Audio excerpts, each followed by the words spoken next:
Wendell Wallach has an international reputation as an expert on ethics and governance of emerging technologies, particularly artificial intelligence and biotechnologies.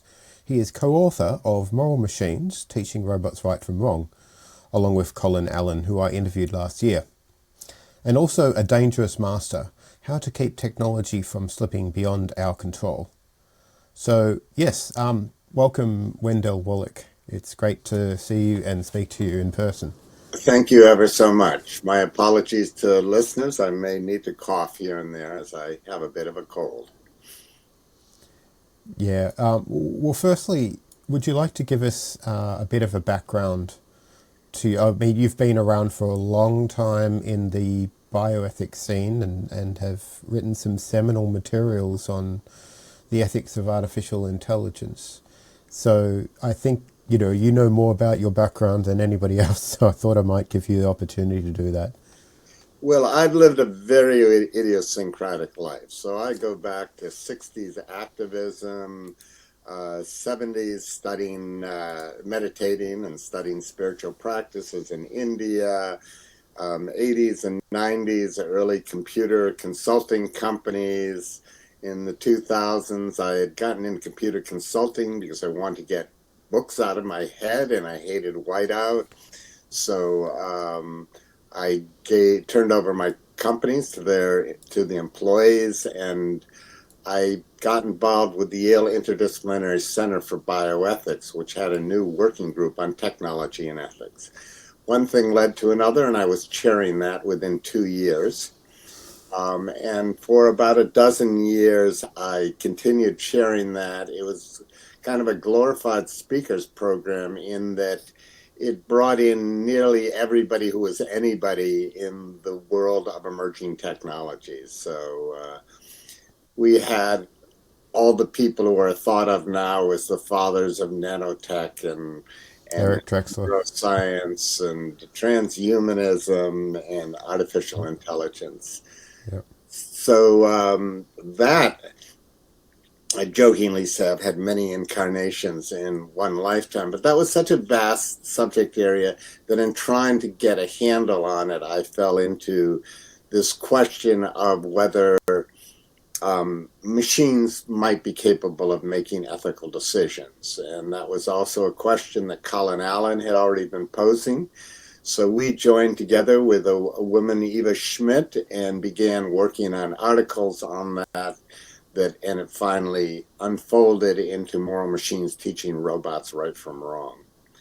Again, that only gets us up to about 2010, and from there on, I was pretty much an early person touching on so many different aspects of ethics and emerging technologies that I ended up in the World Economic Forum. I was at many of the early meetings around lethal autonomous weapons, around UN discussions on whether they could be regulated.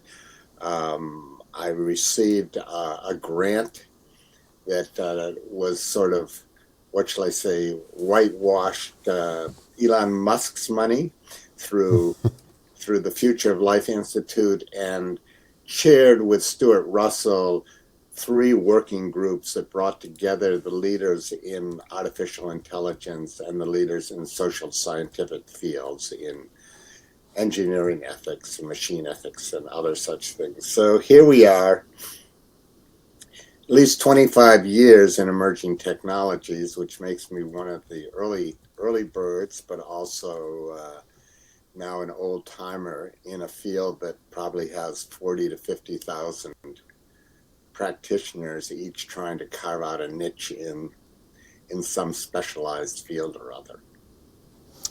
Yes, it's been quite a wild ride recently, especially.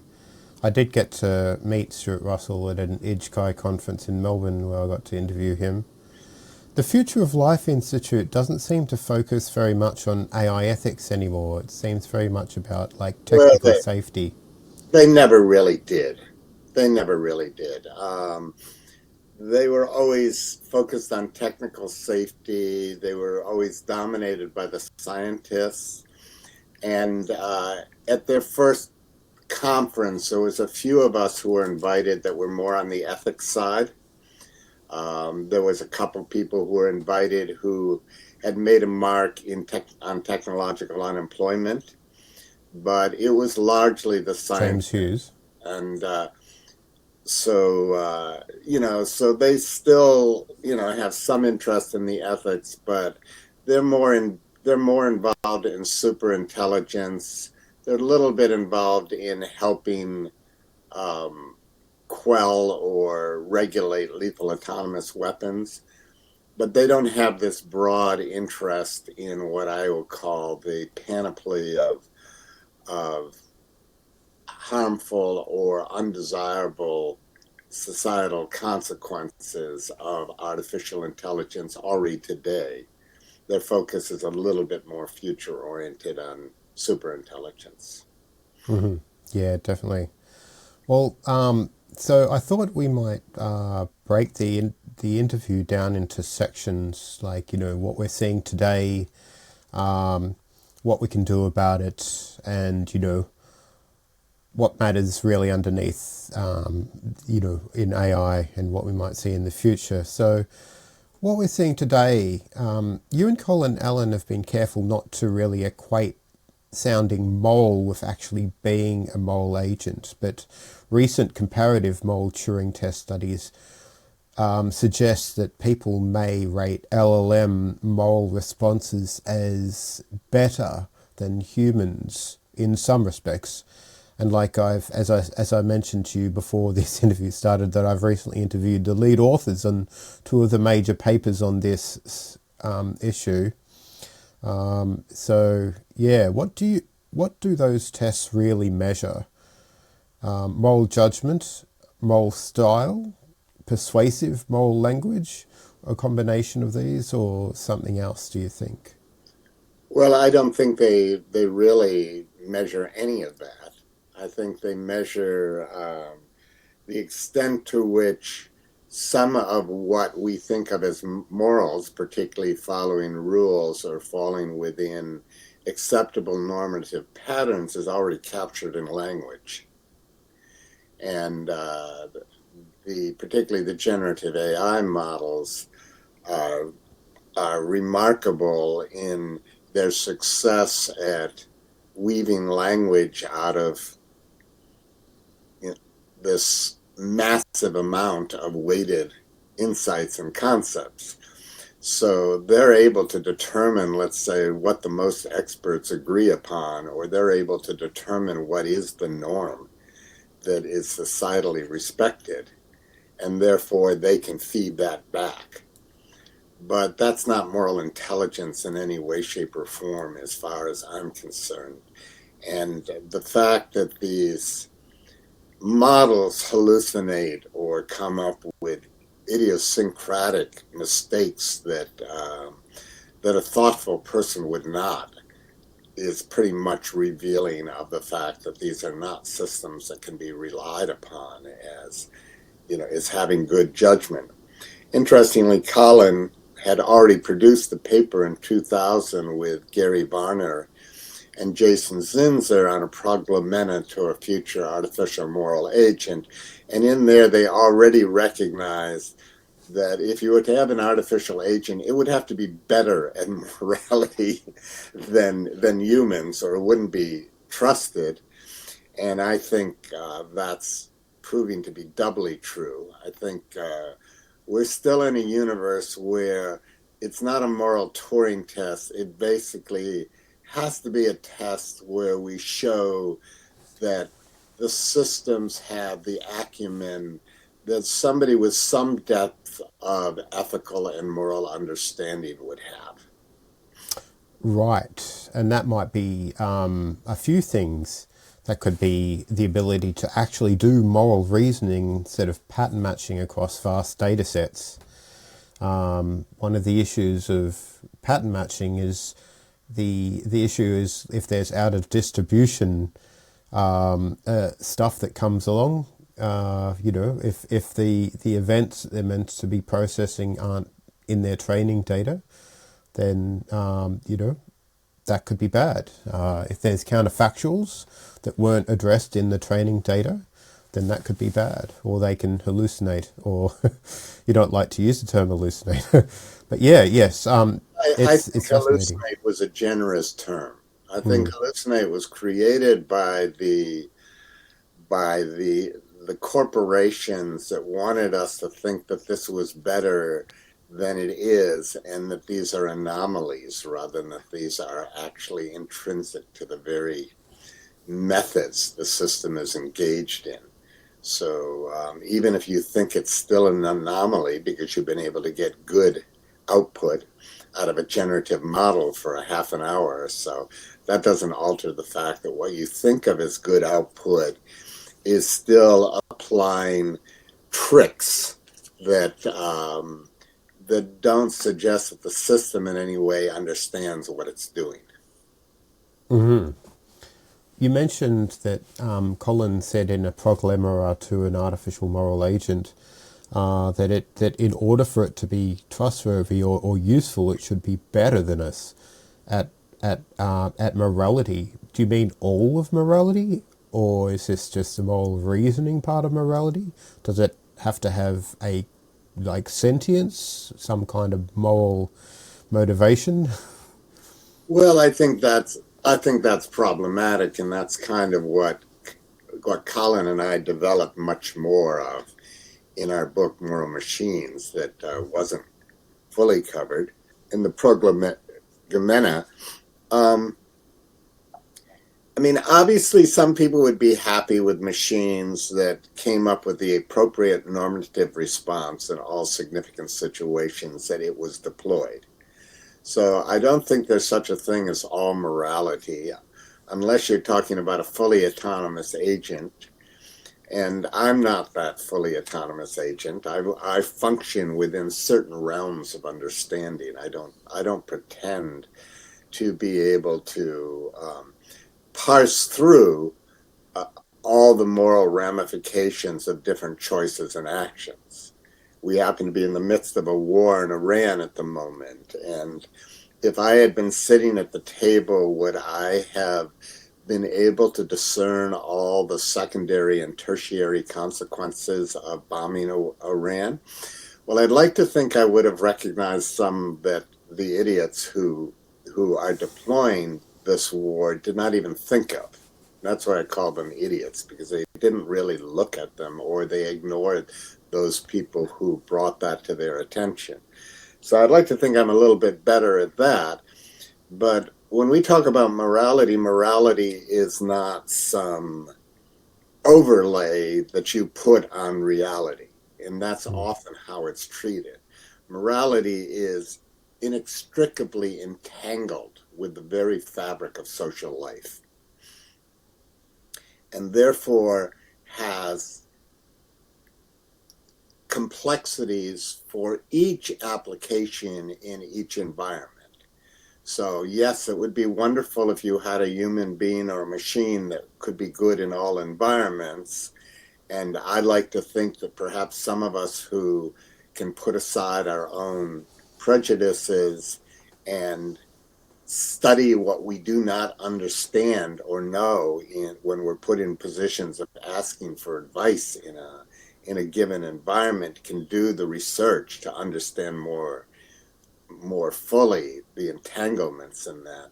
But I don't think of morality as this, you got a bunch of rules, you got a bunch of principles, and you just overlay them on the social context in which you're engaged in.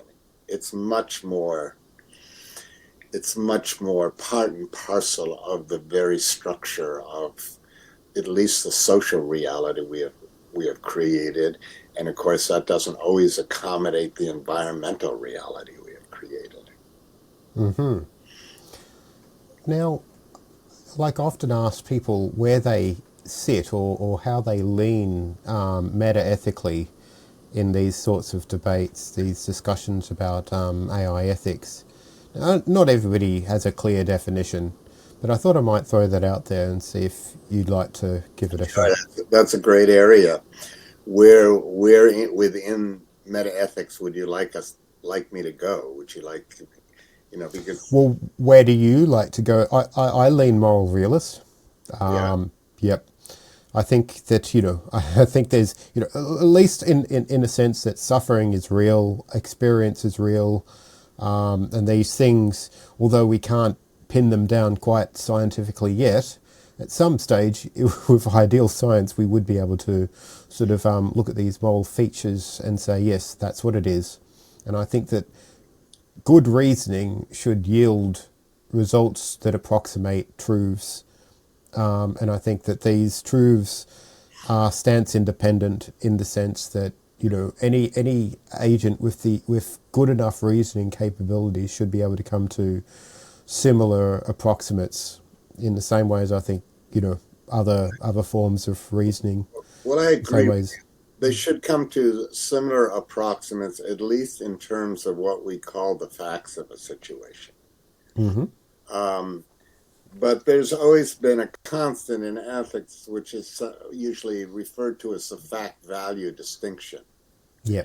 And so the facts are one thing, presuming you can agree upon what the facts are. And if you can't agree upon what the facts are, then there's a little bit more work that has to be done to at least come to a consensus of what should be regarded as fact. But I think of ethics as the languages we have created to interpolate between what we know and what we don't know. So there is considerable realms of uncertainty. There are facts we don't have.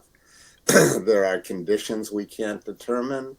There are uncertainties in terms of what would be the consequences of various courses of action. There are blind spots, there are cognitive biases, there are all kinds of elements that come into play in terms of how to interpret the facts and how to apply them in circumstances where you have broad uncertainty or you don't have all the necessary information. So my view on ethics is that ethics is largely the languages we created to interpolate between what we know and what we don't know. Yeah, I'd agree with that. I also play the same kind of thing as I think of epistemic values. That is, the kind of norms that we use to actually better come at how to deal with uncertainty and how to deal with disagreement. Now, there's nothing written on a stone tablet somewhere at the center of the universe telling all agents this is the right way to think. But we've come to work out that there are better ways of reasoning that yield results of better quality and faster and I sort of think similarly for And ethics. general consensus on what are some of the limits. So unfortunately, we're in a moment in history where there's a reaction, and there's a reaction against international humanitarian law. There's a reaction against human rights. So we're in a period that what I would call the standard consensus is not fully operational. But I do think there has been a standard consensus, anti-slavery, pro-human rights, pro-limits on what is acceptable in warfare. And those who resist those are not on the right side of history. That doesn't mean they may not win because they have power.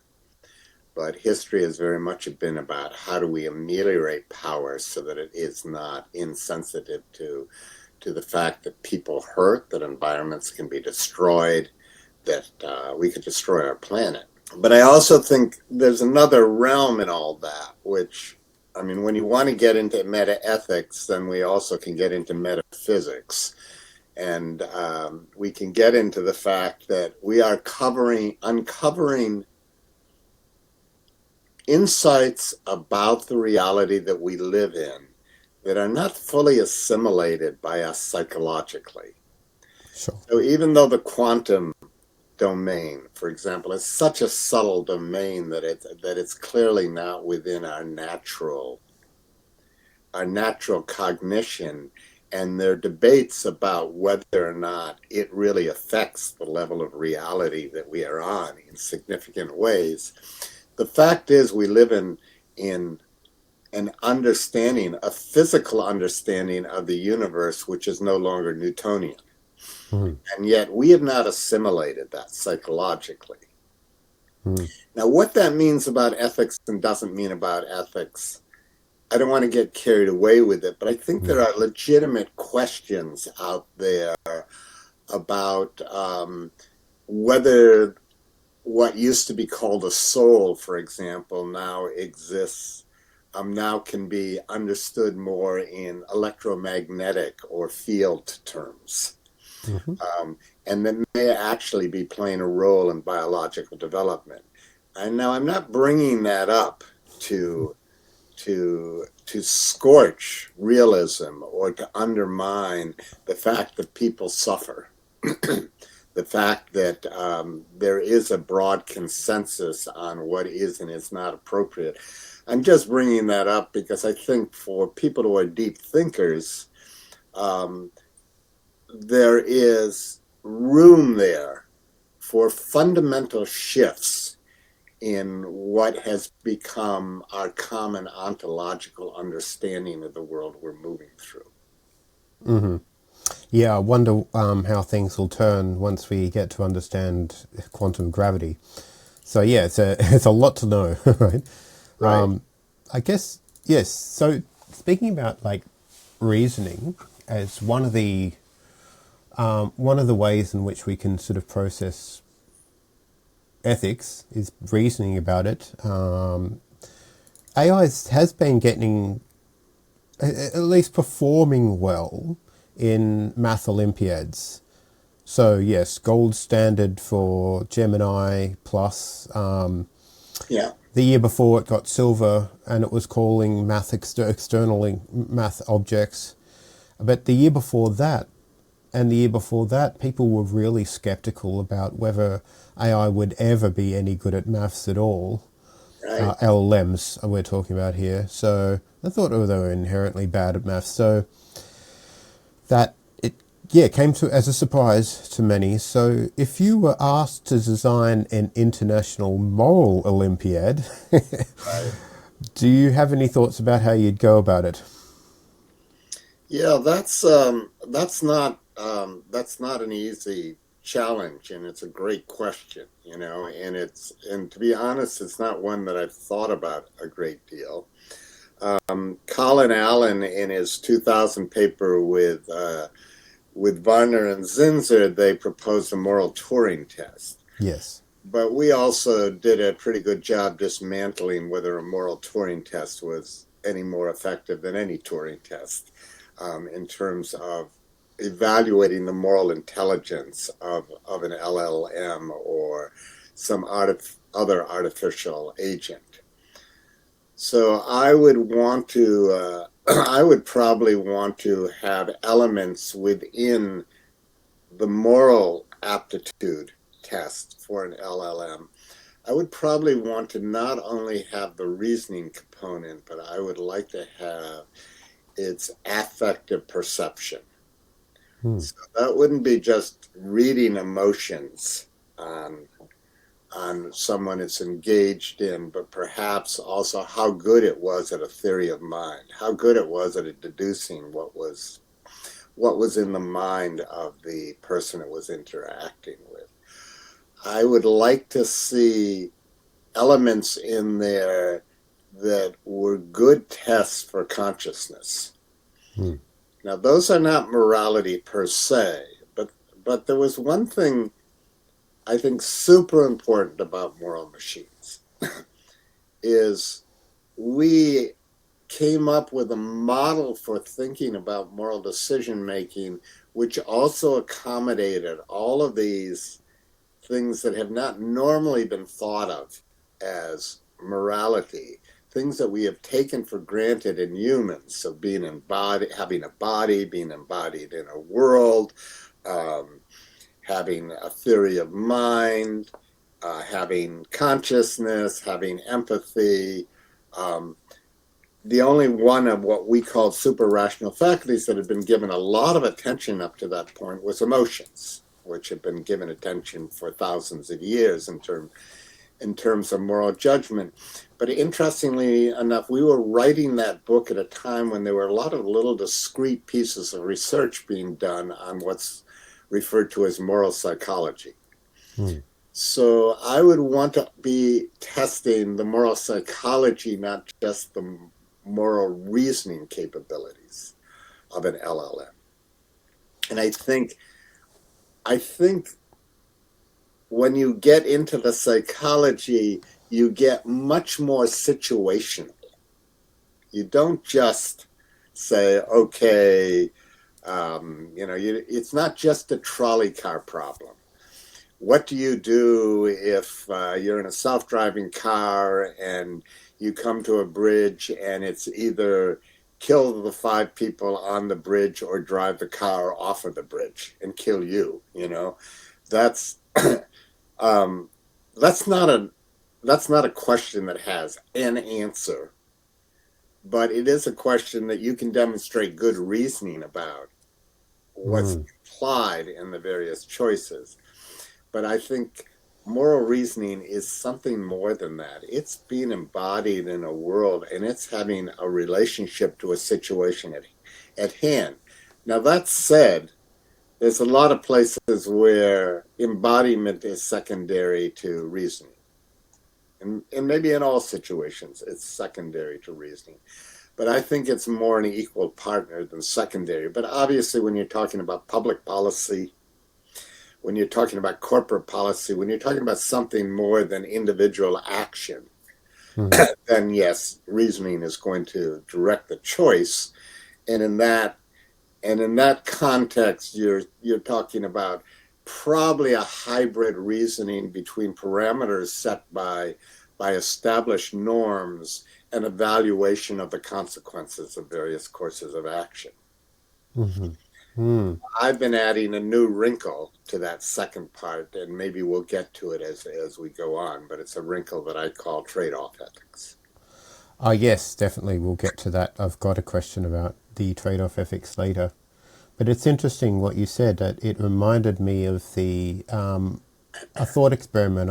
The knowledge argument, Mary's room, where Mary has never experienced color, but she knows everything about it.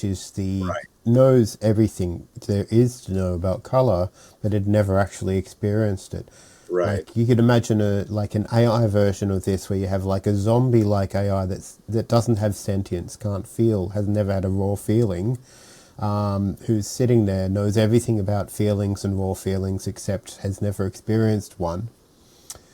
Would that zombie AI be a better moral deliberator if it could step outside its room and experience feelings, experience raw pleasure, raw pain?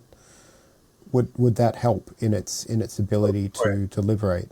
Of course, that's the long debate that has been going on for thousands of years about when do emotions, for example, hinder and when do they help judgment. So Adam Smith loved moral sentiments, Plato and others and the Stoics in particular, were very concerned that affective capability would get in the way of good reasoning.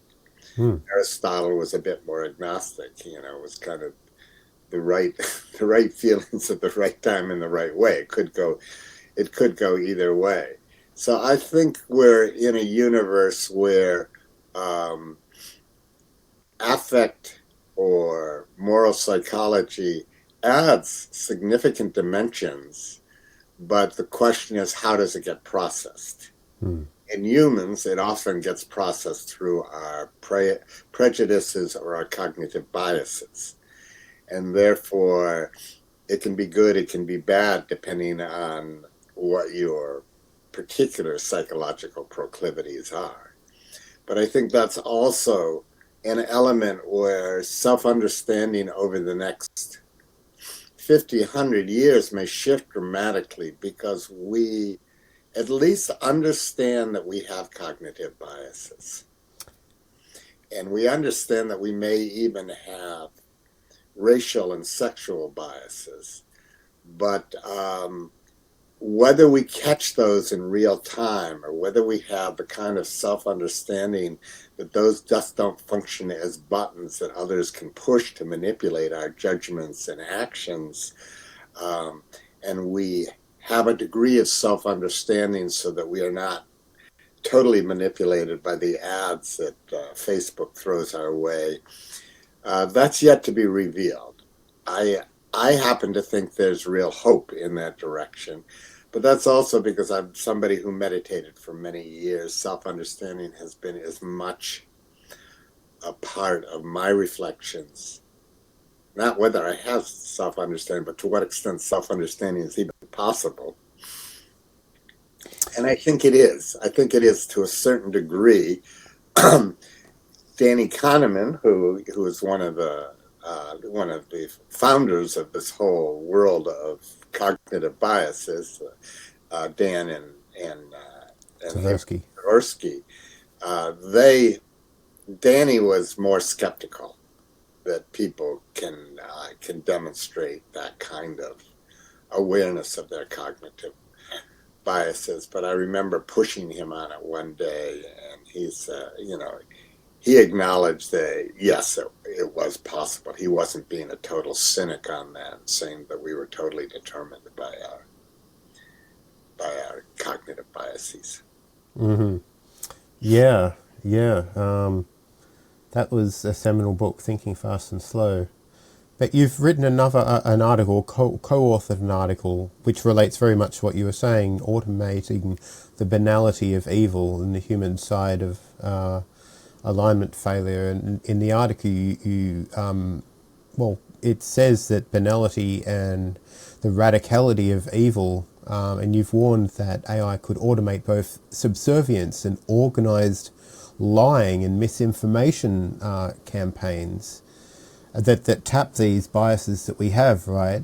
So if large language models become everyday moral advisors in workplaces, schools and such, civic life, public services, what technical and institutional safeguards would matter most if we wanted to stop people becoming morally passive or too dependent on mechanistic judgment, even when the advice sounds decent most of the time? Well, let me step back into the beginning, your lead up to that question, because I think the question is a great question, but I think I have been posing for quite a few years now a question at conferences where I ask people, over the next 25 years, will the benefits far outweigh the risks, or will the risks be worse than the benefits? And if I asked that question a few years ago, hardly anybody was thinking about the risks. More recently, just 2 or 3 years back, I would get kind of 50-50 at conferences like AI for Good. But more recently, in the last couple of years, there seems to be a weighing of public opinion toward the risks. Of misinformation and stuff, right. But I think the fact is it's weighing toward the risks because they're seeing misinformation and deep fakes, and the fact that and they come to recognize the extent to which social media is manipulating them, and that they are being manipulated for political goals. So that's one realm. One realm is, what's AI being used for? And in the social realm, I would argue that it's more destructive than helpful. Now, people who, use ChatGPT or, Claude or Gemini all the time may disagree, and they may feel that they're getting a lot of help and benefit. But I think that's still an elite group of people, even if it is 100 million or more, and that the social use of AI has actually become quite detrimental, regardless of whether you think the benefits outweigh the detriments. So that's one realm, and there's a lot of reason to believe that realm will continue. not only for bad actors, but people for whom politically and corporately it serves their goals. So now we talk about, well, what about AI being ethical? Well, ethics is also being treated as a sphere unto itself.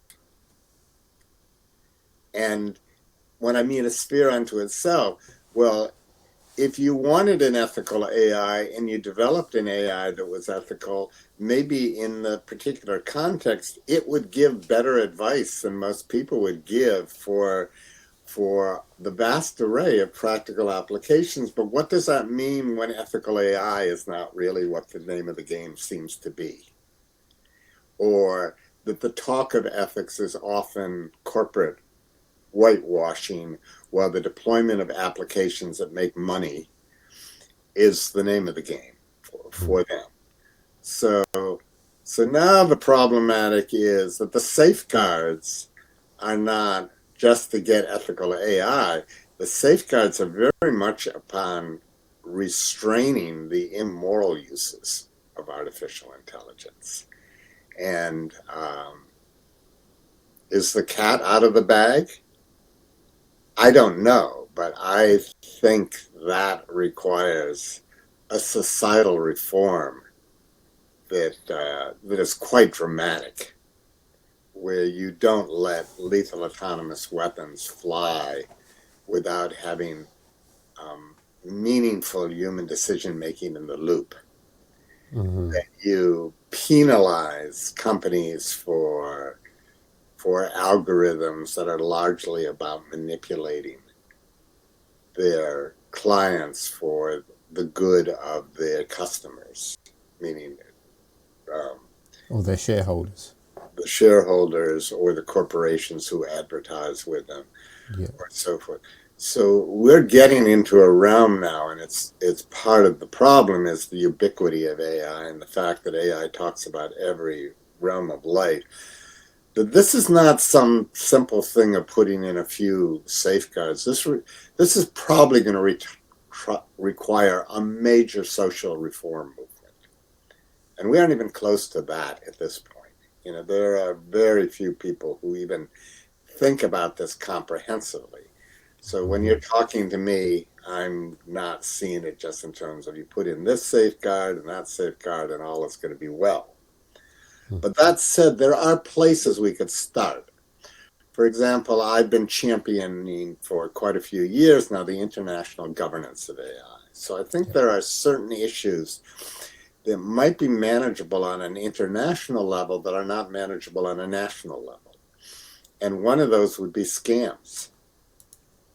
Everybody on the planet is having some of their time wasted every week, if not every day, trying to discern whether something coming their way is a scam or is legitimate.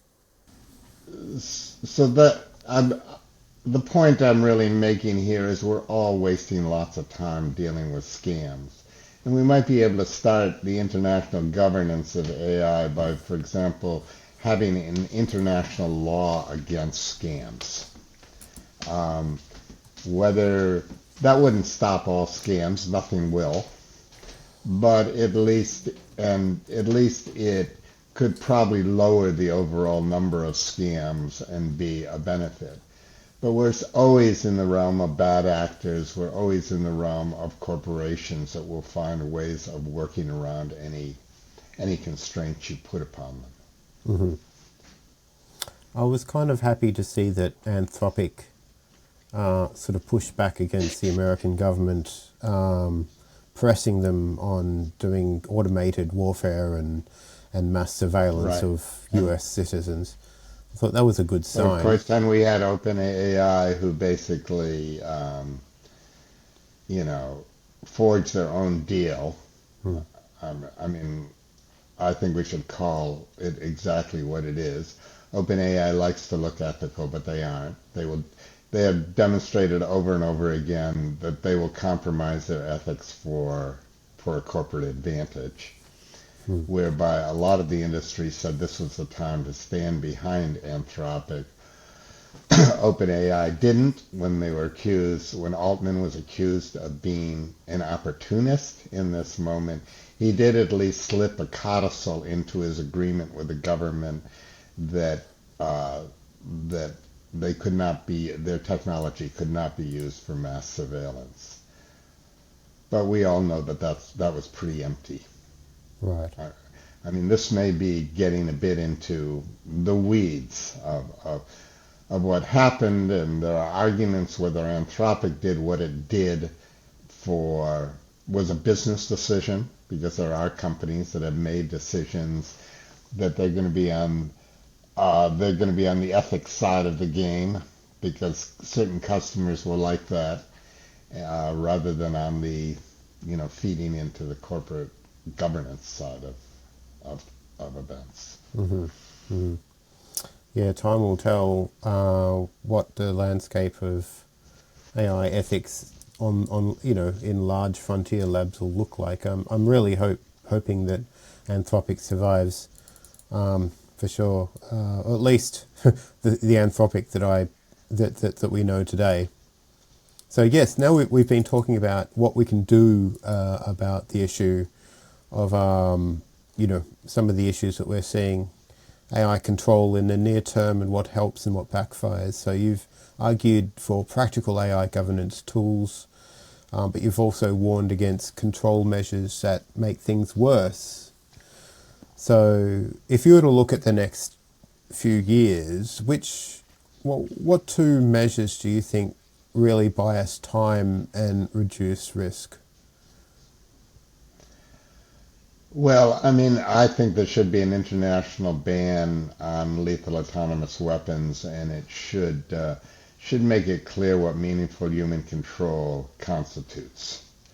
And that's not a decision made by computer software programs that is reviewed for 30 seconds by a human. That's not meaningful control. So I think that buys us a little time, but we've already got enough actors who have given lip service to international humanitarian law, but now deployed these systems. So, and unfortunately, in some cases, like Ukraine, it's self-defense. In other cases, like Russia, it's nothing more than how we win the war. That we aren't going to be constrained by international guidelines. The present American government has shown that it's pretty much on that we aren't going to be constrained by international humanitarian guidelines. So all bets are off. And the most sophisticated example of this was Israel, the present Israeli government fighting in Gaza, where it had 3 software programs, Lavender, Gospel, and Where's Daddy. Where's Daddy? Yeah, I've heard about Lavender. Where's Daddy? Yeah. So these were different programs that were mapping what each building was, where actors were, who the actors were. And the fact is, they could all be combined into one program. And the pressures on picking targets in Israel was such that the people who were overseeing the decisions were really not in a position of truly evaluating whether the decision or whether the target being given by the AIs was really legitimate targeting or not. Yeah. I know they were making calculations on how much collateral damage, how many other lives could be lost for just taking out a certain target, right? 50 to 1 in some cases, I think. I was interviewed on MSNBC about this, and I said, this is a tragedy for the world, but also a tragedy for Israel, and that these are tools that a future Hitler or any genocidal leader would love, and that these are being pioneered by the Israeli government is one of the great tragedies of history. Yeah, well, talking about like, yeah, this is how these things could backfire, right? You've spoken about entrenching power and normalising surveillance and stuff like that. What other governance risks could actually backfire? You Well, know, I think, heralded by a false sense of security, but actually make the world worse off. well, I understand that backfiring is always a problem because you always have the problem that if you constrain your own government, but those constraints are not being followed by others, then you put yourself at a competitive disadvantage. So that's kind of the cult of innovation that basically says let's not restrain innovation in any form because it will put us at a competitive disadvantage. So that's a hard argument to refute. And it requires more political imagination than is generally out there. So in America, the simplistic language is, well, the competitive disadvantage is with China, and China will leapfrog us, and there'll be a future war with China, and we'll be at a disadvantage. That's a characterization of China which may not be fully accurate. It's a characterization of America that's probably not accurate. It's a characterization of that the dangers of unfettered innovation may actually, in some cases, be as bad as the war you are trying to avoid. Or so these are narratives that are created for particular purposes. In America, it's the cult of innovation. It's a certain characterization of the competition between America and China. It's a lot of different things it's the singularity, superintelligence, and who's going to get to superintelligence first, and then whether we can control superintelligence or whether the Chinese can control superintelligence. I mean, the whole thing is just a narrative among many other narratives, most of which are better than that narrative, but no energy is being put into ensuring that we have a different narrative than the superintelligence competition with China, unfettered innovation narrative. You've spoken about China being like a governance mirror in a sense. You've argued that Western discussion on China and AI is often distorted by this rivalry frame, and you call it a governance mirror. So what do people in the Western AI governance mostly misunderstand about the China's approach? Well, I want to be careful here because I don't claim to be some grand Chinese expert. I've been there very often, but I've never interacted with Xi Jinping, and I've interacted with a few people in the party. You don't always know who's in the party and who isn't, but sometimes you find that the guy you're sitting next to at dinner is a party official. There are areas of competition, and they are Taiwan, they're the South China Sea, where there could be tensions between the U.S. and China, probably will be, because China sees that as in its interest, and nobody should delude themselves that China is benign, but China also has to ensure the survival of 1.4 billion people. And that probably may be more at the forefront of Chinese leadership than competition with America. And I think we lose sight of that. We lose sight of the fact that the Chinese leadership is actually somewhat afraid of revolution among its own people. Therefore, when there actually is some reform movement or demand for restraint on the technology they're deploying, they respond quite positively. So AI ethics actually has a foothold in China, maybe a better foothold in China than it does in the United States at the moment.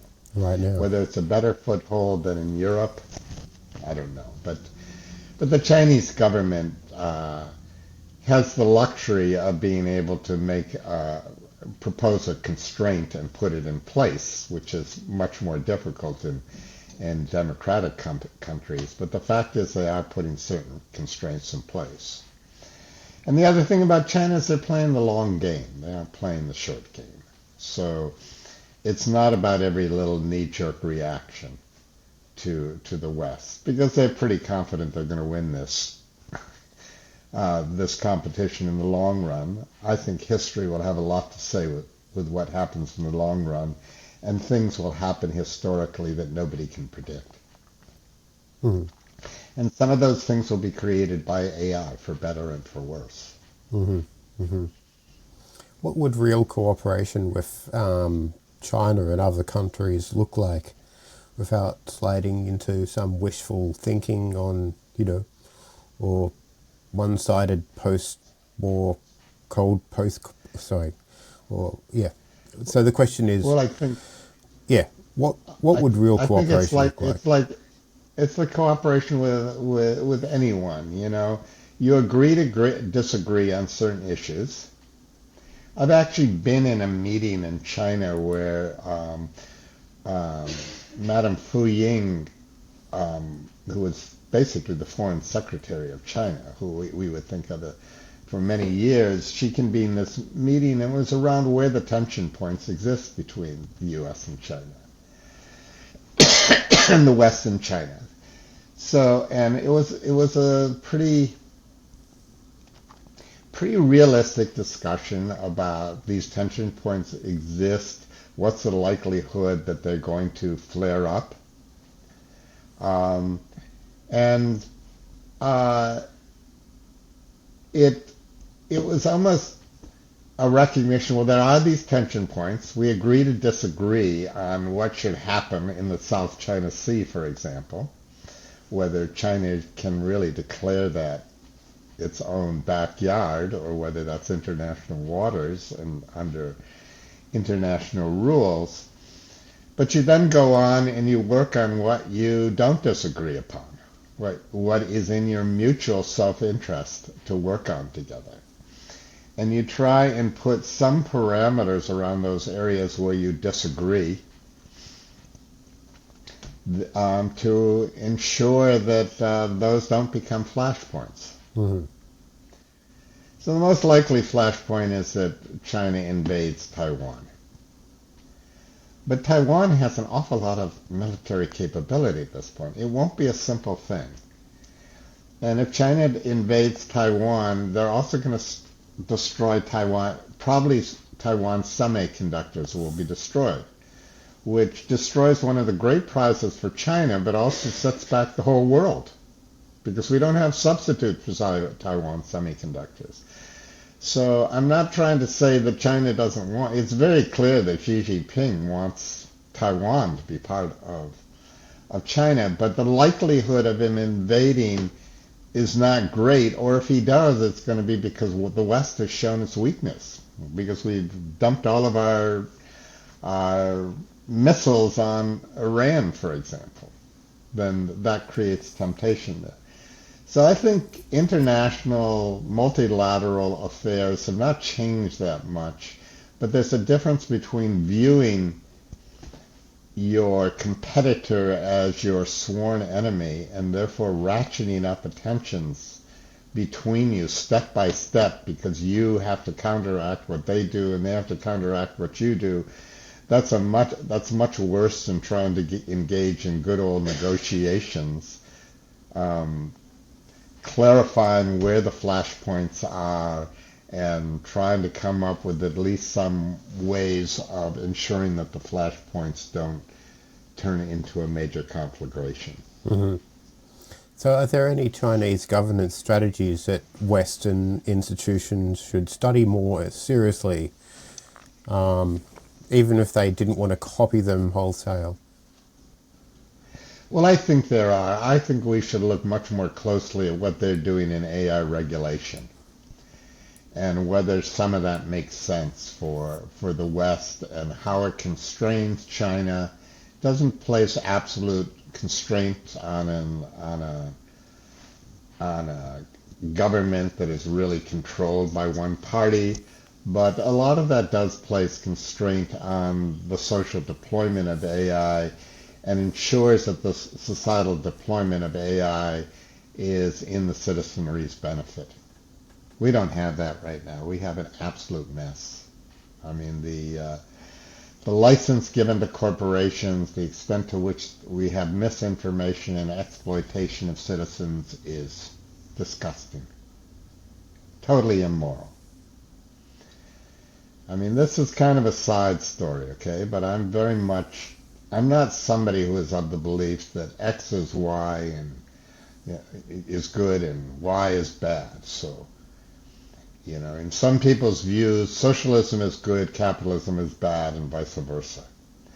I don't think of institutions in that way. I think of institutions as there are forms of capitalism that can actually be pretty benign, and there are forms of socialism that can actually be pretty successful in terms of meeting the productive demands of people. But at the moment, America is indulging a form of capitalism that's not good.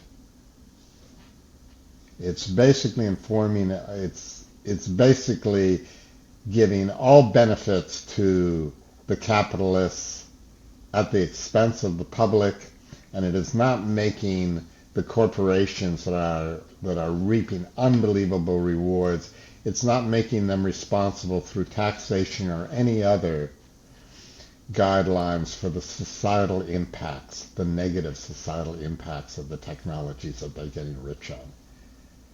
That's a capitalism that's a bad capitalism. Mm-hmm. But a capitalism that demands that corporations play a responsible role for the societal costs that their products create, that's a much more benign form of capitalism. Mm-hmm.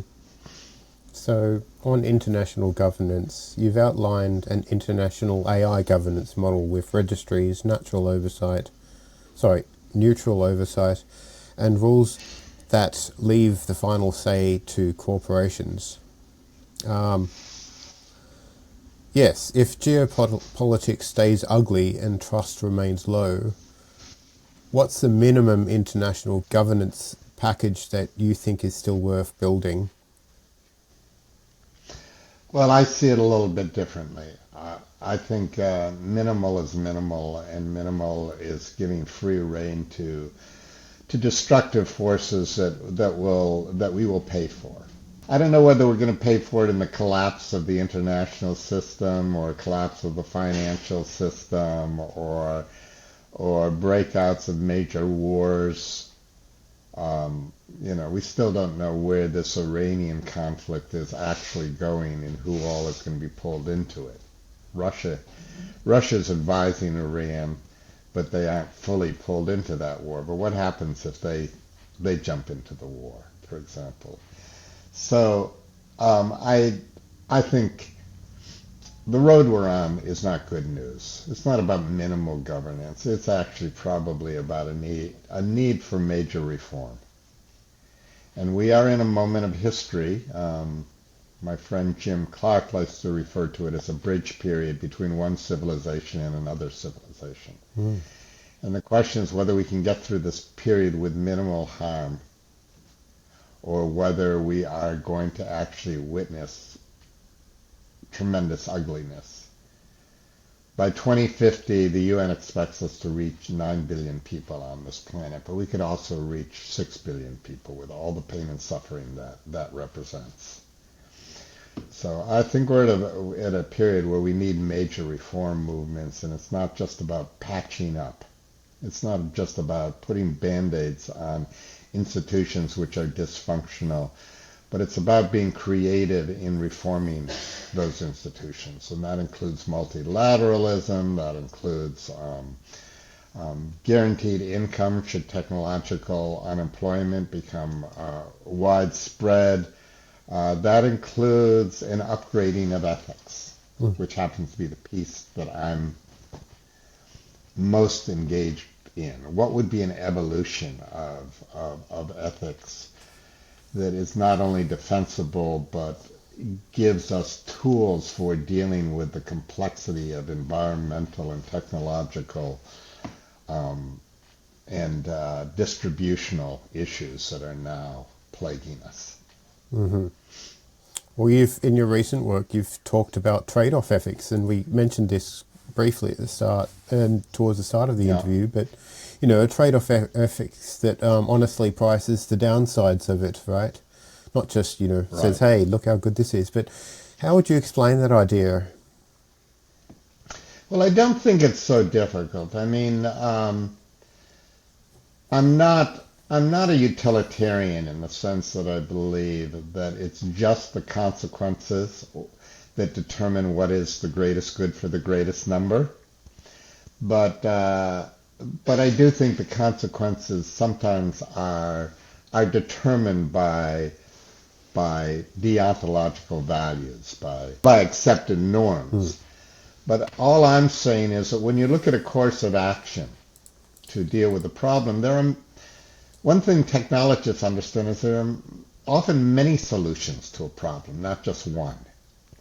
And that's true geopolitically also, and that's true governmentally. There are many courses of action. You could have, in capitalism, you could have various taxation systems, you can have various distributions, welfare structures.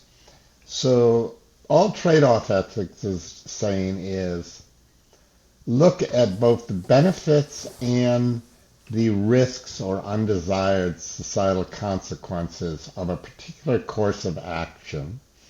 Look at whether you have tools for ameliorating the undesirable courses of action, and do the math, do the calculations, and use that to pick the best course of action. So you're looking at both the benefits and the risks. Now we've had ethical systems ever since Bentham and Mills that looked at the consequences, but nobody actually does the work.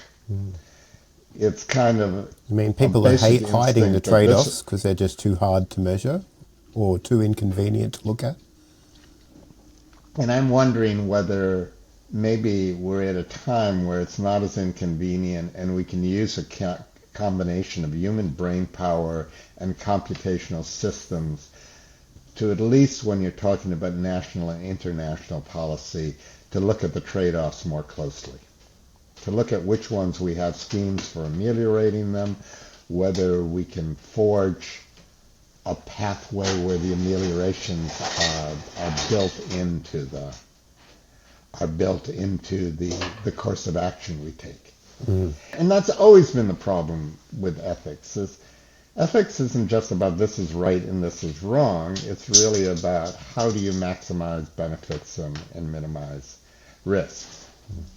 I don't have a lot of problem with people who are against abortion. I don't happen to be an anti-abortion person, but I understand that people are anti-abortion for probably reasons that are as good as my reasons for my stance. But it's not enough to be anti-abortion. You also have to look at, well, then what happens to the unwanted children? What happens to the mothers who did not want to raise their children? I mean, you're talking about putting in, if you want to be anti-abortion, then you're talking about putting in vast social structures that accommodate the fact that many children will come into this world without the necessities of life, without the support of loving parents. So there's much more than just taking a stand. And unfortunately, we have turned ethics into, I take this stand, you take that stand. And that's not the solution. The solution is there are many courses of action. Societies have to decide which is the best for that society, and they have to put in place a social structure that accommodates that choice. Yeah. Like I really like what you said. I think one of the major parts of ethics is having the epistemic humility or just humility really, to revise. And to be constantly aware that you don't know everything, and there's plenty of perspectives out there that you can learn from. So that's Ethics is not relative, mm, but we need to understand that it's not about absolutes either. yeah. It's about making choices under conditions of uncertainty, making the best choice you can, and looking at the trade-offs, the negative consequences of the choice you've made, and whether you can ameliorate those risks. And if you can't, that may not be the best choice you can make. Mm-hmm, mm-hmm. Alarmingly, AI has, under some tests, AI has exhibited a level of confidence across the board which is really high. And confidence when answering questions that it's right is similar to the confidence it has when answering questions which it ends up being wrong. Yeah. So I mean, I am not for AI confidence levels. I think it's a bunch of BS, We have all kinds of people right now who are confident in their destruction of international humanitarian law. Confidence is nothing more than a cognitive bias towards self-reinforcement. Mm-hmm. So we need systems that are not just AI, but a combination of smart humans and AI systems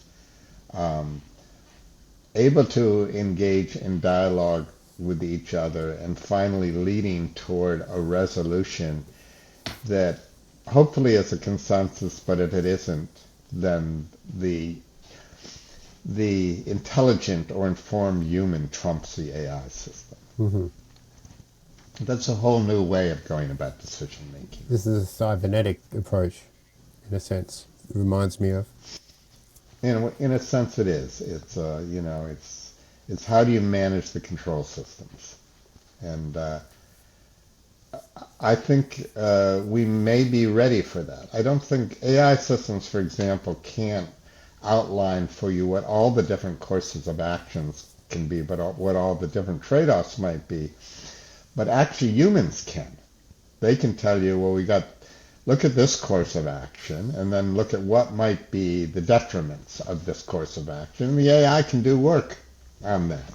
Mm. The AI might show some cognitive biases. The AI might demonstrate some hallucinations, but the human can accommodate for that, and they can push the AI, and they can say, well, that's not accurate. So discard that, and now how does it look? We're actually moving pretty close to having those kinds of interactions with AI systems. But there's a difference between deferring to the confidence level or even an external judgment of whether the AI is functioning better than the humans and recognizing, well, the AI actually can be a cognitive enhancer for good humans, and humans with humility can look at what the AI is accommodating and at what it might be missing. Mm-hmm. You know Julian Savulescu? Of course. Right. Okay. Yeah. So, yeah, I interviewed him a long time ago. I mean, we've only spent time together once, but it was for an extended period, and it was kind of like we knew a great deal about each other, so it was kind of quite a comradeship when we interacted. So AI is a cognitive enhancer. Do you think AI could also act as a moral enhancer? As you probably know, he's a big sort of proponent. Right. So that was Julian, and I'm trying to remember his colleague who actually was a guest of mine once. His name slipped my mind. But the two of them wrote this work on cognitive enhancers. I think they were on to something. I think, but I think it requires a humility in the sense that you aren't deferring to the AI, but you are actually in a process of cognitive enhancement for both the human actor and for the AI system in terms of understanding problems that are deeply complex and have a great deal of uncertainty better. Mm-hmm. So So, I mean, I was dismissive of the idea at first because I think it grants too much to the AI in the way they put it. But if we're really talking about cognitive enhancement and we're talking about human evolution and not just AI evolution. And when I talk about human evolution, I'm not talking about cognitive enhancers in terms of drugs or neuroprosthetics and so forth. I'm talking about us just honing the very capacities that we have so that they are more realistic, that they're more circumspect about uncertainties, and that we do diligence in terms of trying to understand the ramifications to the best of our ability about choices under conditions of limited information and other areas of uncertainty. So, yeah, the co-author of Unfit for the Future with Julian Savulescu was Ingemar Presson, sorry. I'm not sure if that's the guy. Ingemar Persons, yeah. Igmar Persons, So, I think is how he pronounces okay. it. Yeah, Yeah. yeah. Yeah, fascinating.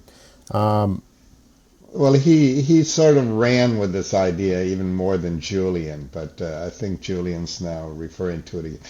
Julian's on a somewhat different course than this really productive period he had when he was at Oxford, but Mhm. Okay. So, what if controlling AI isn't enough? Now, I mentioned you before about motivation. I'd like to see what motivation looks like if we can get it into AI at least partially.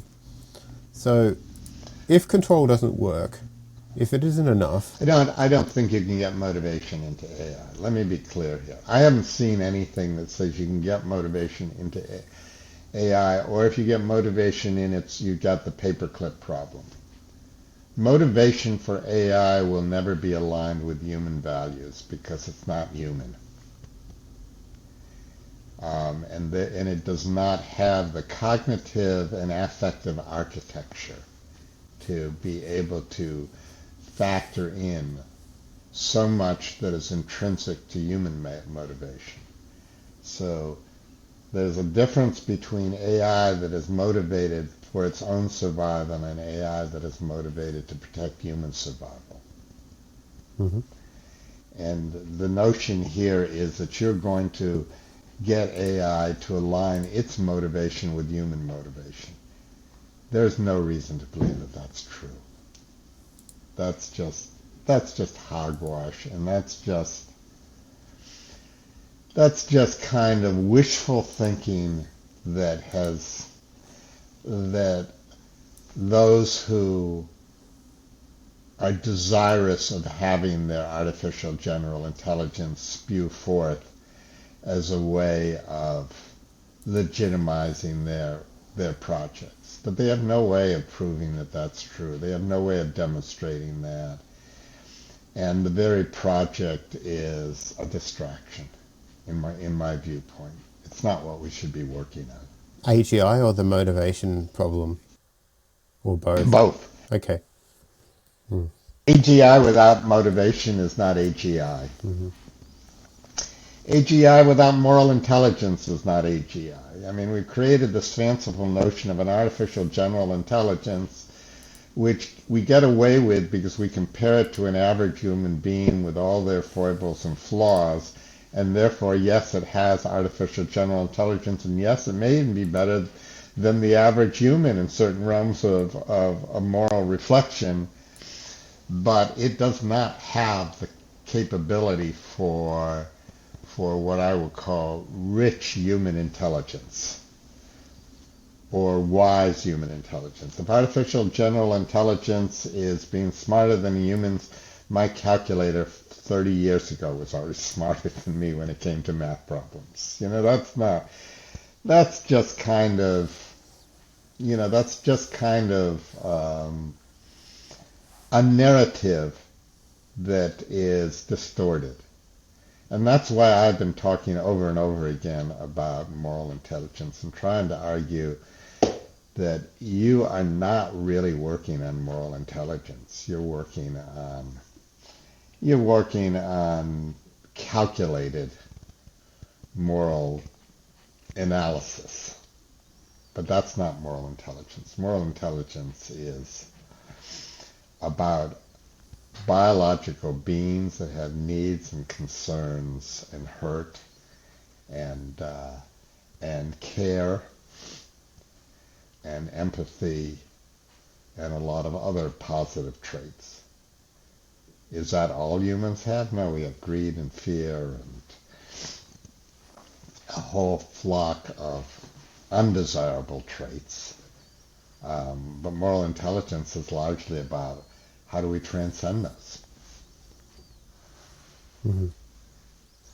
Yeah, it's interesting. Now, you mentioned AI ethics wouldn't be human ethics, but is there aspects of ethics that could be shared? Like, when we think of ethics in terms of what we think is good, it isn't just because they're human, it's because they're principled in the sense that it wouldn't have to be a human that's experienced pain for it to be bad, right? It could be an animal. It could be an alien life form. It could be an Sure, AI in the long-term future. sure. There's obviously a space for moral judgment that transcends what we mere humans have. And and in a certain sense, the evolution of social morality has been about expanding that moral space. You didn't used to include women, Mm. didn't used to include blacks and slaves of other races and so forth. So the moral space has to be more inclusive, and I mean there are fascinating philosophical questions. I think they're still philosophical about whether it should include AI. Hmm. But that goes back to a broader question about, should the Luddites have been more respectful of the weaving machines that was destroyed? Yeah. What kind of respect is a machine due? And what kind of, I mean, I think all kinds of things are respectful. I would be taken aback if somebody came into my house and destroyed some of the artwork I have on the wall. I think that artwork is deserving of a certain kind of respect, not just because it is a product of human labor, but also because it may have intrinsic qualities that speak to the human heart, Hmm. and therefore, or human fears or whatever. So therefore, it's worthy of a kind of respect. Sherry Turkle is written really about this. What intrinsic quality should we give artifacts? And I think that these are going to be among the fascinating philosophical questions that perhaps inform human social values Mm. as they expand. The big issue of my lifetime has been to give the environment more respect Hmm. than it has received, Mm. and to understand that we do not exist without this environment, that we are perhaps in the process of destroying one of the great miracles of this vast universe we've lived in, because so far there's not much evidence that whatever these 1,000,000,001 planets that might be able to sustain life have actually produced life. Hmm. Yeah. There's biological bottlenecks that may have actually thwarted any or at least all but a few of these planets in giving birth to intelligent life. Mm. Hmm. Yeah, it does seem like a rather cold universe out there. We haven't seen any evidence of any kind of life, let alone civilized, megastructures or, advanced civilization or whatever. You But know, and the fact is, we aren't too far away from populating a broad part of this galaxy with mm, more noise. You know, And yet, so far, the evidence is that not only this galaxy, but the universe is pretty silent. Yeah. Why is that? Why is that? We don't have answers to that. I mean, one of the answers has always been that that other civilizations evolved and got to this period of history and self-destruct. And self-destruct. But that's not a single bottleneck. That could have been by many Multiple. different reasons, and there might be evidence of that. The other is that the biological bottlenecks in evolution were too difficult to be realized on other planets. Doesn't look like it was realized on Mars or Venus, which perhaps in their history weren't so radically different from Earth. But so I mean, that's going down a certain metaphysical path, but I think it's one that without religion reinforces the unique responsibility that we have on this planet. Yeah. True. And perhaps a responsibility not to elect idiots as our leaders. And to not abrogate responsibility in the name of turning it over to AI systems. That's my number one concern. I think we're in the process of abrogating responsibility for our future, and by putting AI systems in decision-making roles that they actually don't have the intelligence to be in. Now, do we put a lot of humans in those decision-making roles where they lack? Yes, we do, and that's part of our irresponsibility toward life in our planet and toward our children. I just want to give our children a fighting chance. Yeah, that's a good way of putting it, and I think the more we put systems which we don't know we have the capability or just cede control or cede moral authority over, I think it's kind of like just lying down and waiting to die in a sense. I do hope that we can actually build AI that's more moral than us, but I won't bank. I'm not going to bet the house on it. Sorry. No, and it's a kind of death wish, and unfortunately, I think it actually is intrinsic to much of the AI culture, because much of the AI culture has a kind of ontology that says humans are nothing more than machines that we can instantiate computationally and perhaps even evolve intelligence computationally. And I think it's a kind of lack of appreciation for what it means to be human, and perhaps a lack of love, self-love, and an aggrandizement of human intelligence and the belief that human intelligence can be fully instantiated computationally. I think there's almost a death wish implicit in all that. I don't want to say that everybody has a death wish. Yeah, I mean, Freud would say we all have a death wish, but I'm not trying to say that but I do think there's a kind of frustration with the social world, the reality we have created, that manifests in terms of naive notions of how we're going to improve it, that are not really invested in a deep appreciation for what this world is, for the miracle of the degree of reflective intelligence that we humans have, and for the sheer awe of what nature has wrought. Yeah, it's pretty amazing. You've got a book that you've been writing, and there's only one mention of it other than another interview just recently. Cloud Illusions. And it's exploring, how moral thinking gets distorted by the digital world.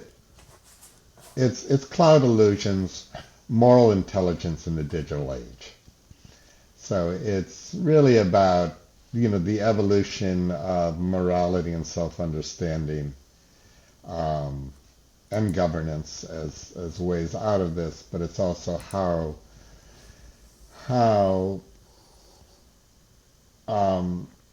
both false beliefs have got us into a lot of cloud illusions, but how we don't look at things comprehensively. And therefore we don't, what shall I say, embrace the inherent tensions in life. We fritter them away by intellectualizing them. And therefore we are not fully present in our lives. Mm-hmm. We are, so that's a rough, synopsis of it. So obviously trade-off ethics is a piece of that, but I think the trade-off ethics has to be balanced with what I call the silent ethic. Yeah. And the silent ethic is more about human moral psychology and how you know you're in the right place at the right time in the right way. Mm-hmm. I wanted to get into that too. Yeah. Yeah. So for that, I have a background in having meditated for 50 years. I lived in India for a few years. I studied all different forms of self-reflection.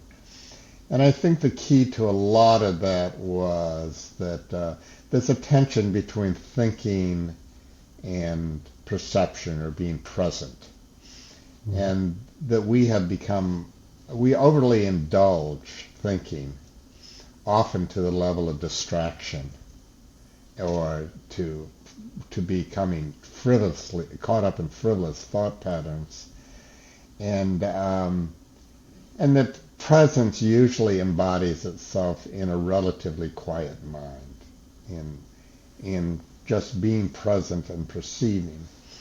And the spiritual track has been very much about how do you get into those states of mind through sports medicine or through meditation or through dervish dancing or so forth, and how a realm of states of mind, a realm of states of mind or consciousness is opened up to you. But I switch it around 180 degrees, and I basically say,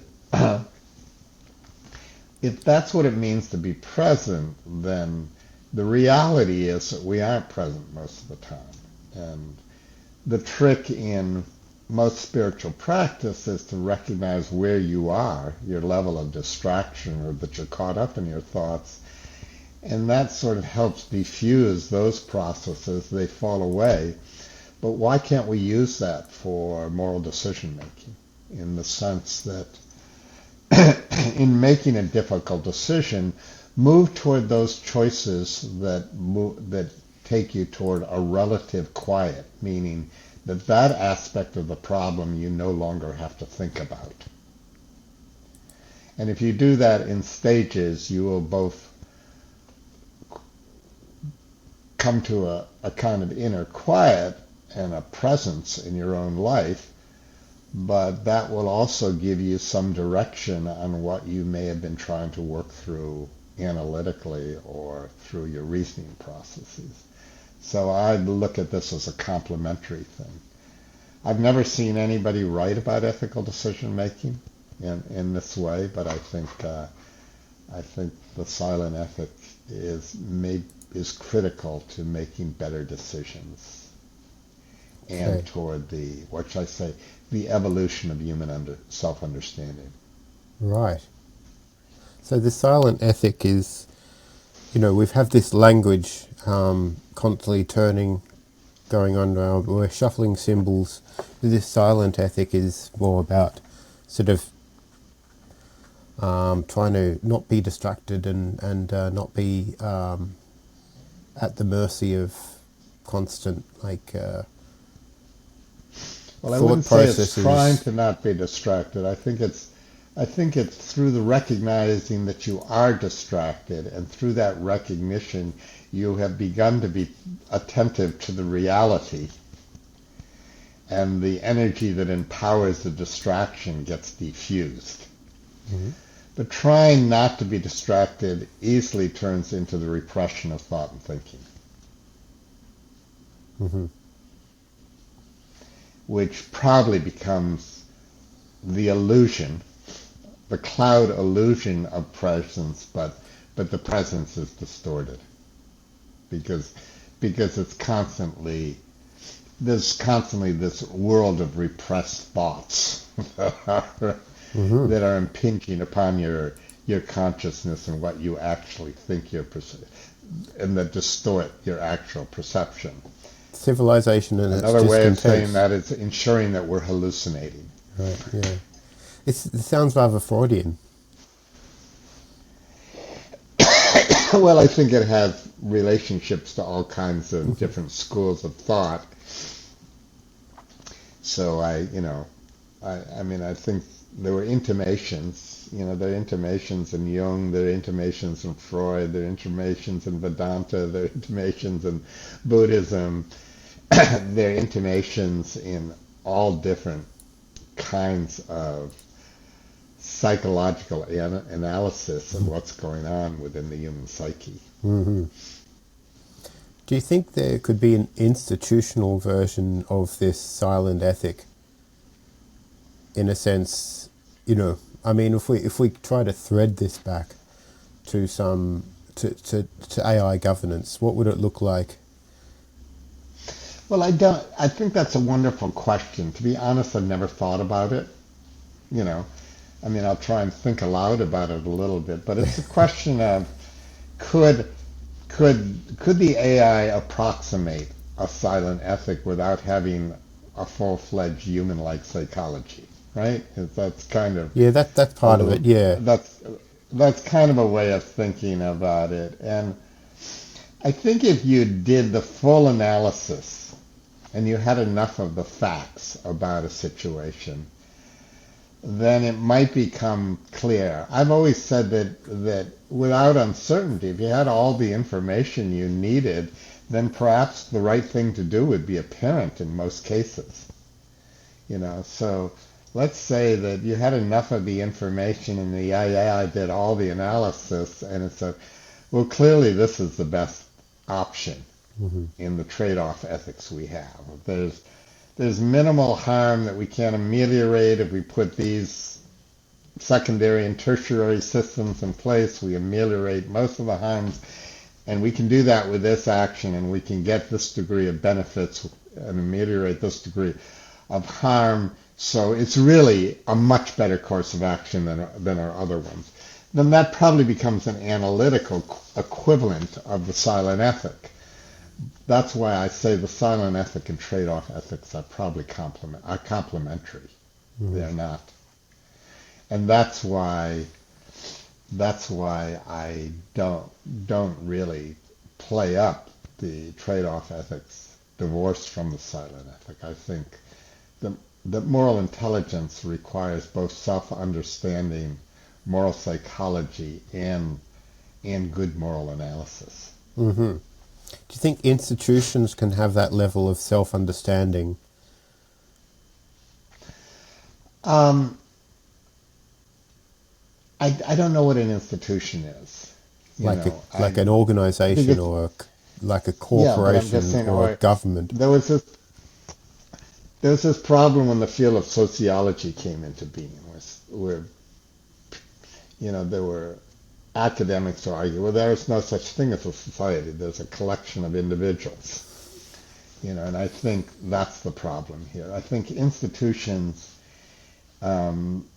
still are there are things that are institutionalized, but institutions, when they work well, still have human actors. And the human actors bring dimensions to the institutions that are very seldom fully inculcated in the institutions. And even when the expertise die out, the institution is only as good as the next generation's ability to embody the best qualities that institution represented. Mm-hmm. Yeah, interesting. I held an event earlier this month, and Anders Sandberg, who you probably know, You probably met I him at know a few Anders, yeah. conferences. This is He spoke about the Leviathan. fascinating.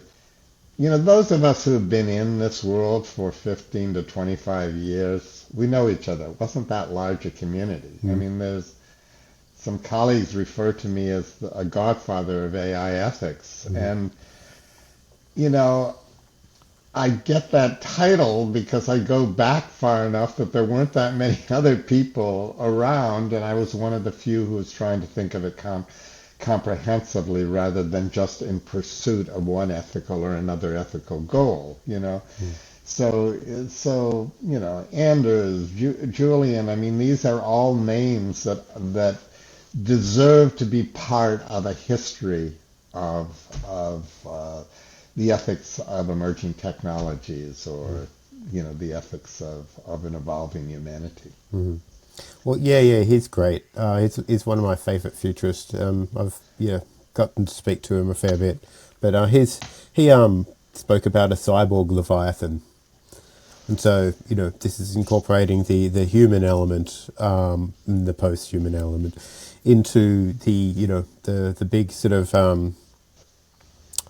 leviathan, Hobbesian leviathan that AI might be part of. That non-intelligent, just mechanistic systems could be part of, and maybe that's the way in for this silent ethic to be part of the a larger government.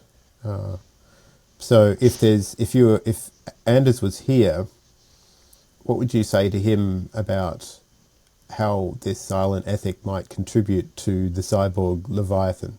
Even though you might not have heard of that term before, but yeah.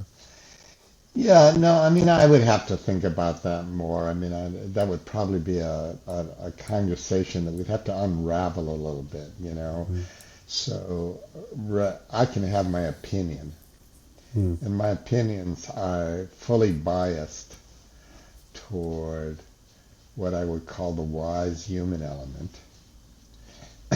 But but I would have to engage first in an inquiry with Anders. Well, what do you mean by that? What does this mean? What does that mm, mean? What mm, characteristics will it have and will it not have? And are we making a leap of faith that it can actually have those dimensions, or will it have those dimensions?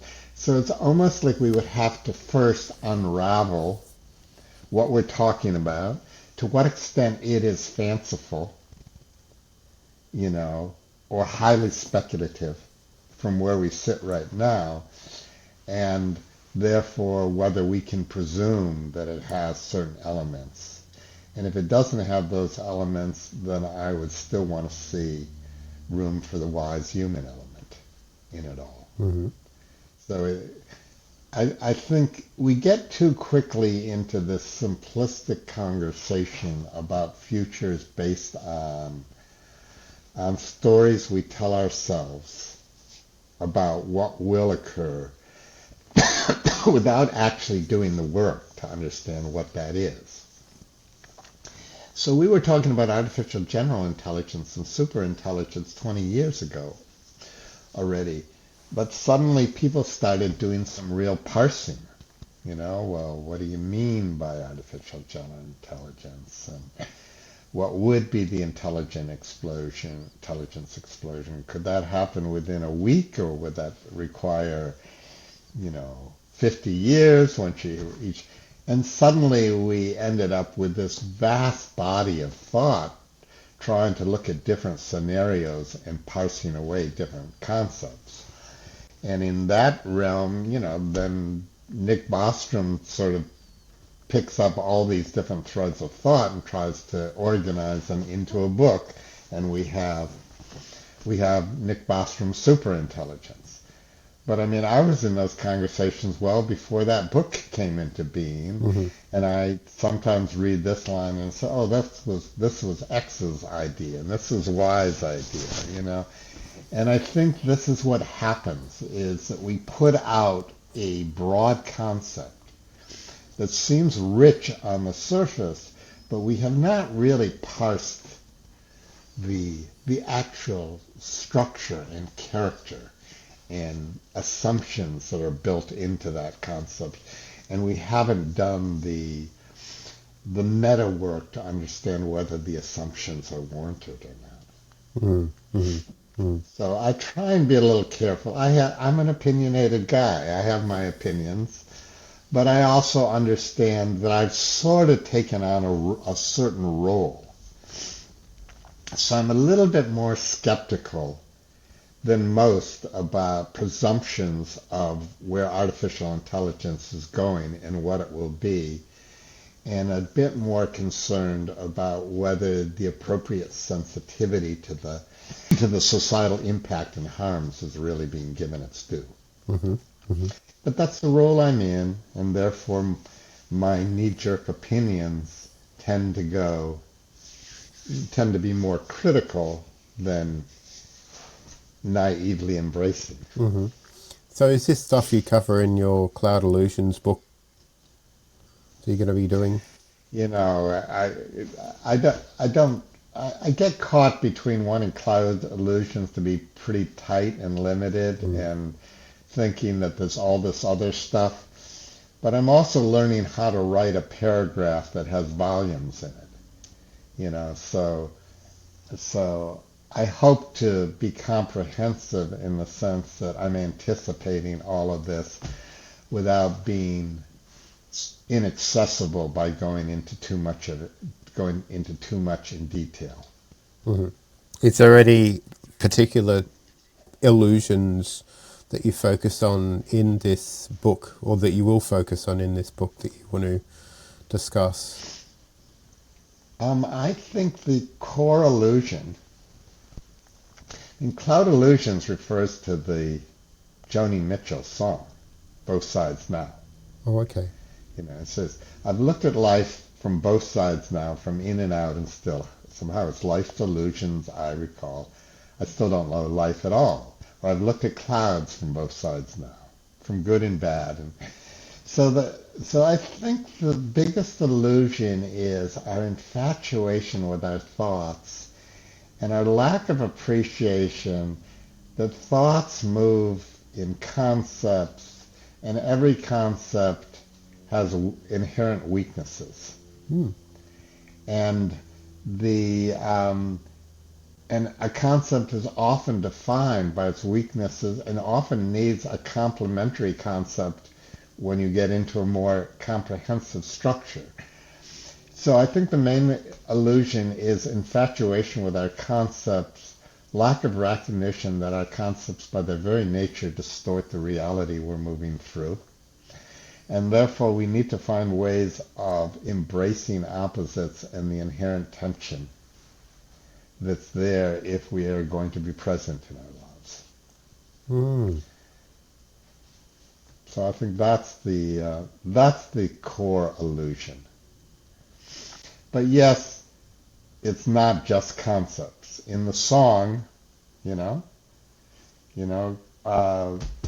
clouds have their fantasy element and clouds have their real element, But now it only blocks the sun. It rains and pours on everyone. So many things I could have done, but clouds got it. So there's a reality to our concepts. But if you think that clouds are only rain clouds, or you think that clouds are only rows and flows of angels' hair, neither fully captures the reality of what a cloud is, any more so than our concepts about a tree capture the richness of what a tree is. Mm-hmm. Yeah, well, the concepts that we have, are often largely born by the convenience that they give us under certain circumstances, right? And, in a certain circumstance, it makes sense to look at it as a tree as just a pile of wood, right? If you're building a house or whatnot.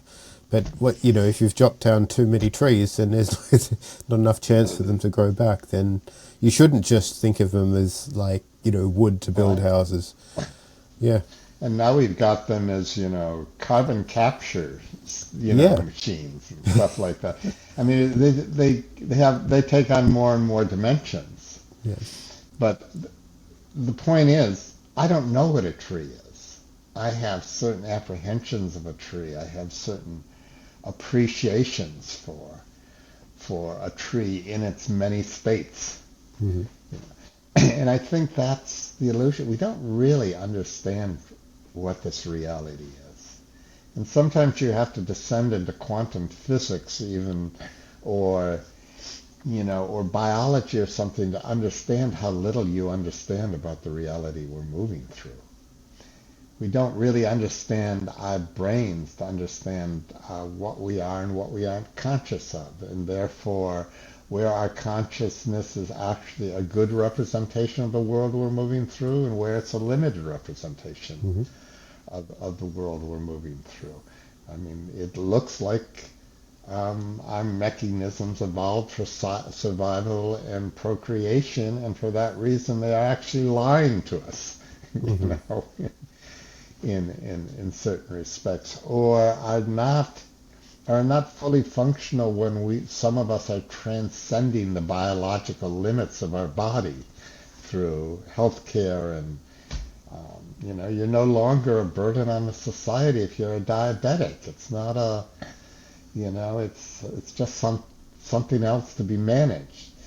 So I think we are divorced from reality in a certain sense, and our divorce from reality is partly how we were designed as survival systems by evolution, but also how we have then perpetuated that in a design of a society that, for example, makes the maximization of profits something intrinsic to human nature, when in actual fact it only aggrandizes greed and avarice. Right.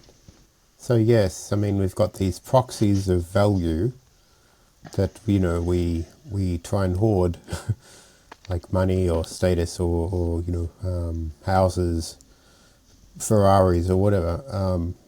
Now, yeah, it's these proxies may And, make us and, feel and like it's we've abs- achieved something, but they're not really the underlying value. And so we can drop billions and billions of dollars in bombs daily on Iran, but we can't spend millions to save lives of people dying in Africa. Mm. You know, we are so far from inappropriate moral intelligence in the way we have organized our societies that it's amazing that we have survived this long Mm-hmm. as a species. Mm-hmm. Mm. People often say, does the concept carve reality at its joints? Do you think any concept does? I think all concepts do. I think it's the collection of our concepts which are carving, which have reworked the environment and our culture into the form that we move through. But, I mean, it is clear that when aerobic forms of life came along, they changed the atmosphere. They Mm. made the atmosphere more hospitable toward the flourishing of biological life. Mm. So that dates back throughout our history that but but at this period of history, we may be making a lot of very short-term decisions in terms of what enhances our survival capabilities that perhaps in the long run are actually undermining our survival, Mm-hmm. our, Well, this our anaerobic surviving as activity a was a near species. extinction event, if I'm correct, that you mentioned, right? The oxygen was a byproduct of a certain overproduction of some ancient Right, organism, but ended up like being right. okay in the end, luckily. Yeah, Yeah. I mean, it found a way to survive, but yes, and I think, but the point is, what is reality and what is human created are so entangled with each other at this point. Mm. But I think we lose the realism Hmm. when we get overly caught up in manipulating our environment for our own, to fulfill our own desires, as opposed to honoring the fact that our long-term desires are dependent upon a hospitable environment. Mm-hmm. Mm-hmm. Yeah. I mean, people can't really see past their, near-term desire for, I don't know, keeping up with the Joneses, or, getting the latest iPhone, or making sure you win a Twitter argument or something like that. Yeah, it's... I, by the way, want to just express for a moment, I hope I can do it without being patronizing, is I'm really appreciating this conversation. You're giving me an opportunity to respond to areas that I maybe think about a little bit but haven't really fleshed out, because you're asking such great questions and have such great insights yourself. And thank you. I just think we're moving into a territory that I hope this particular recording, finds a viewership among, those people who have tried to think deeply about these questions. Yeah, yeah. And I've really, really enjoyed reading your stuff, and thoroughly enjoyed listening to what you've had to say. It's been really good. I've really enjoyed it a lot, and I'm learning a lot too. What would you like to see tomorrow's news be, and how do we get to that tomorrow's news, given all the stuff? Well, I'm afraid we're only going to get to tomorrow's news by some major tragedy that wakens humanity up to, and not just artificial intelligence, but more broadly about the way in which we are jeopardizing human existence and the future of our children by our actions. So I hate to say it, but I think we need a major reform movement, and I don't think that major reform movement gets any impetus, directs people's motivation without some degree of pain and suffering. And my hope is that pain and suffering is not so grand that it's that it takes many lives. A pandemic, a pandemic that is not quelled, could have taken 100 million lives worldwide if it was even comparable to what we saw with the Spanish flu. An economic collapse, if it wakens up people to cooperate among each other to survive, may actually not be as painful. So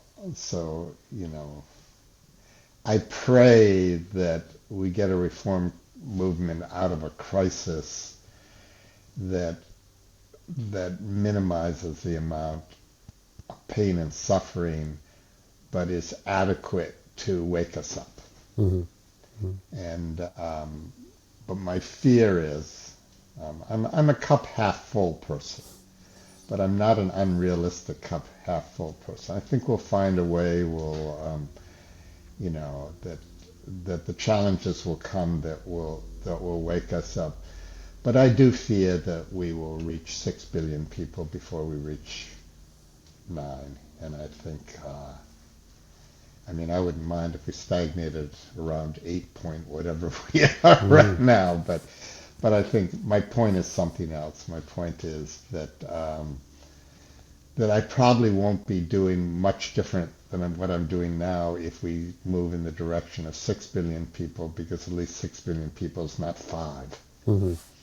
In other words, we still have to ameliorate the pain and suffering, but I'm afraid we need a worldwide reform movement, and it doesn't look like that's going to happen without some tragedy. And the problem is certain tragedies move in the direction of empowering autocrats, and other tragedies may actually move in the direction of empowering humanity as a whole, or at least benevolent dictators. I spoke to John Horgan a long while ago. He likes asking provocative questions. He once asked me, "What is your utopia?" Yeah, yeah. And what did you say? Well, I said something like, morally motivated. I don't remember what I actually said, but if I, something to do, beneficial intelligence explosion, something to do with that. I guess I'd say, if we could develop super intelligence, and I know you're skeptical of that, but assuming that it's possible at some stage, that it would be morally motivated. And morally motivated in a way that's accommodating the moral motivations of humanity. Not an alien moral Well, motivation that was completely divorced from our concerns. But yeah, that's the way I'd answer it. But well, I what don't, about I you? don't have a problem. I don't have a problem with that answer. I just happen to think that superintelligence Hmm. is an enhancement, is an evolutionary enhancement scheme as opposed to a computational system that leaves humanity far behind. Hmm. Right. So do But you I'm think? not, but I'm not also evolutionary. I'm not asking humans to be enhanced technologically. I'm not about, some small group of transhumanists getting, eternal life and so forth. Yeah. I think it's an upgrading of the instruments we have, both medically and biologically, and but more importantly, cognitively through self-understanding. Hmm. Hmm. Yeah. That. Yeah. I'd like to see if something does radically shift in, the capability of civilization to do grand things. I hope the dividends of this capability gets spread equally and fairly amongst everybody. Yeah, it'd be nice if we didn't, if we evolved to a point where we're noisy enough that we're detectable in the universe, not just by aliens who want to destroy us, but by a demonstration that at least in this corner of the universe, intelligent life thrived. Yeah, yeah, that's another thing. I've spoken to Anders Sandberg about this a lot too, and that's what the cosmic game theory might look like. And I think if there is a moral arc and it's discoverable by any civilization, then maybe we'll have a lot more in common with the civilizations that we meet in the long term future if we survive, of course. Yeah, then we perhaps might assume now there might be a cosmic collective of at least this is another level of utopia that I'd like to see in the very very long term future. After all, we're very early in the galaxies or the universe's lifetime in terms of Yeah. stelliferous era goes for 100 trillion years or something. We're not even in a trillion. So Where, I mean, this is a drop in the proverbial eternal bucket mhm. that what we witness, particularly when you think, that our biological life form is probably 100,000 years, if that, Mhm. that. So, it would be nice if it was an evolution that led to a stable universe, to a dynamically stable universe. But the fear is that we will survive and perpetuate ourselves with all of our greed and fear and ignorance, and that would be tragic. Mhm. Indeed. Yeah. Yeah. Well, is there any other concluding remarks you'd like to add before I close it off? No, that's I think we've covered an awful We have lot, and I think two there's so hours. much fodder here for people to reflect upon. I mean, Mm.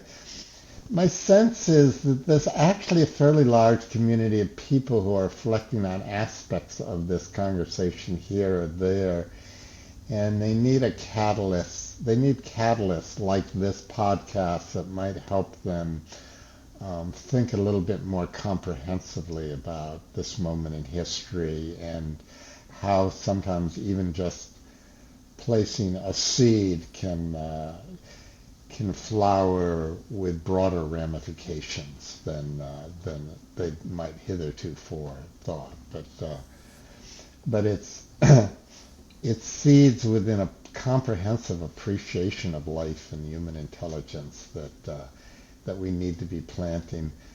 Not seeds that within themselves can be more distorting, destructive instruments.